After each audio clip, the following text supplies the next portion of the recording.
पुत्र हरगेन यादव, ग्राम पलथी, थाना दीदारगंज, आजमगढ़ का निवासी हूँ। 4 तारीख को 3:57 के करीब लगभग संजय मौर्य हेड कांस्टेबल का फ़ोन हमारे मोबाइल पर आता है। लगभग 7 बार मिस कॉल आया था और बारिश हो रही थी। बारिश के चलते हमने मोबाइल नहीं देखा। जब हमने देखा तो 7 मिस कॉल आया था। उसके बाद हमने फ़ोन लगाया तो हमने बोला कि जी दीवान जी बताइए सर। तो उन्होंने कहा कि मैं छुट्टी पर हूँ, मैं इस समय चंदवक में पहुँचा हूँ, 1 घंटे बाद मैं मार्टिनगंज में आ रहा हूँ, आप भी मार्टिनगंज रुकिए। तो हमने कहा ठीक है सर आइए। तो बारिश मौसम ख़राब होने के कारण हम लोग जो है यहाँ से चल दिए। जब हम दीदारगंज चौक पर पहुँचते हैं तो बीके सिंह ग्राम पखरौल निवासी का फ़ोन आता है। कहते हैं कहाँ हो? हमने कहा कि जो है दीदारगंज चौक पे भैया पहुँचने वाले ही जस्ट हैं यही। तो कहें कि रुकिए मैं आ रहा हूँ। उन्होंने जो है 6-7 लड़कों को लेकर के, 80 लड़कों को लेकर के जो बिरादर से मिलान करते हैं, उनको लेकर के हमारे पास आते हैं और हमको करीब 10 मिनट एक निगाह से घूर कर लगते हैं। ऐसा लगता है कि जैसे कि अब हमारी हत्या कर देंगे। उसके बाद वहाँ एक सिविल ड्रेस में एक दरोगा भी मौके पर खड़ा रहता है और हमको बार बार देखते हैं। और मैं उन दरोगा जी से बल्कि पूछा भी, हम कहे सर आपको कोई दिक्कत है हमसे? दरोगा जी ने कहा हमको कोई दिक्कत नहीं है। और उनके जो साथ आए गुर्गे थे वो जगह जगह फैले हुए थे। लेकिन वहाँ पे ब्रजेश सिंह मौके पे पत्रकार हैं, हमारे साथी हैं, वो मौके पर आ गए और उनके द्वारा जो है हम बीच बचाव किया गया। बीके सिंह वहाँ पहुँच के कुछ किए आपको? बीके सिंह कहे कि अगर तुम खबर चला दिए तो खबर तो चला ही दिए हो, जो तुम्हारे साथ होगा फिर चिल्लाइएगा मत। किस संबंध में खबर आपने लगाया था? ये खबर पासपोर्ट सत्यापन के लेकर के यहाँ धनुगाही दीदारगंज थाने में आज लगभग 3 साल से धड़ल्ले से चल रही थी। किसी के साथ 2000, किसी के साथ 1500 रुपये लिया जाता था और यहाँ तक कि जिसके पास एनसीआर दर्ज होता था जिसके नाम से, उसे 5000 से 10,000 तक लोगों से लिया गया है। लेकिन हम लोग कभी किसी प्रकार से कोई विरोध नहीं जताए। लेकिन जब जनता इस बात को अधिकारियों का कंप्लेन करना शुरू की तो हम लोग इस अपने खबर के माध्यम से प्रकाशित किया। लेकिन बीके सिंह जो है संजय दीवान के साह पर हत्या करने की साजिश से जो आए थे, इससे हमें साफ लगता है कि बीके सिंह के मन में काला है। कहीं ना कहीं वो हमारे प्रति किसी प्रकार का षड्यंत्र रच सकते हैं और हमारी हत्या करवा सकते हैं। क्या खबर रोकने के लिए कभी संजय दीवान भी आपको फ़ोन किए थे? संजय दीवान हमको 3-4 बार फ़ोन किए थे कि भाई साहब खबर जो है आप प्रकाशित कर रहे हैं यहाँ की खबर।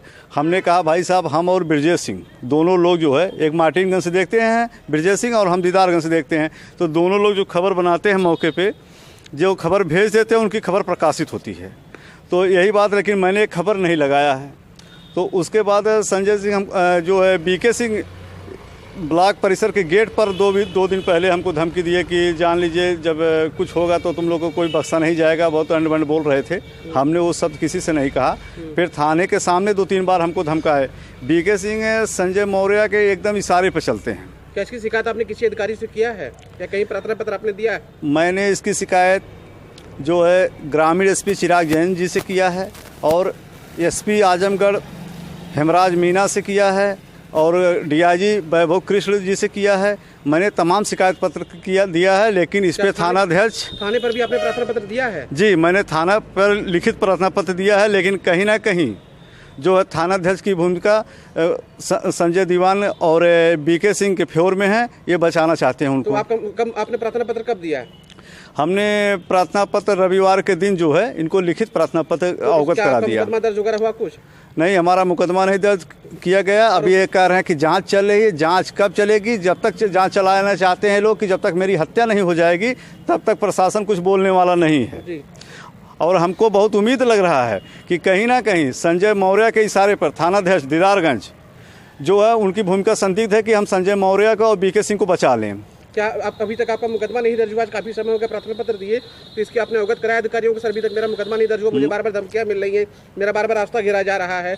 तो शिकायत किया आपने इसकी? जो मैंने इसकी शिकायत सीएम हेल्पलाइन पे भी किया है। अभी मेरी सीएम हेल्पलाइन से बात हुई तो उन्होंने कहा कि आपका प्रार्थना पत्र इसमें दिया गया है कि ये साजिश के तहत हमको फंसाने के लिए प्रयास कर रहे हैं और आपके साथ अगर कुछ इस तरह से होगा तो हम लोग पूरी सहयोग आपके करेंगे। और इस विषय पर और उच्च अधिकारियों से वार्ता चल रही है। सीओ साहब के यहाँ हम लोग गए थे, अपनी वार्ता मौखिक ढंग से किए हैं।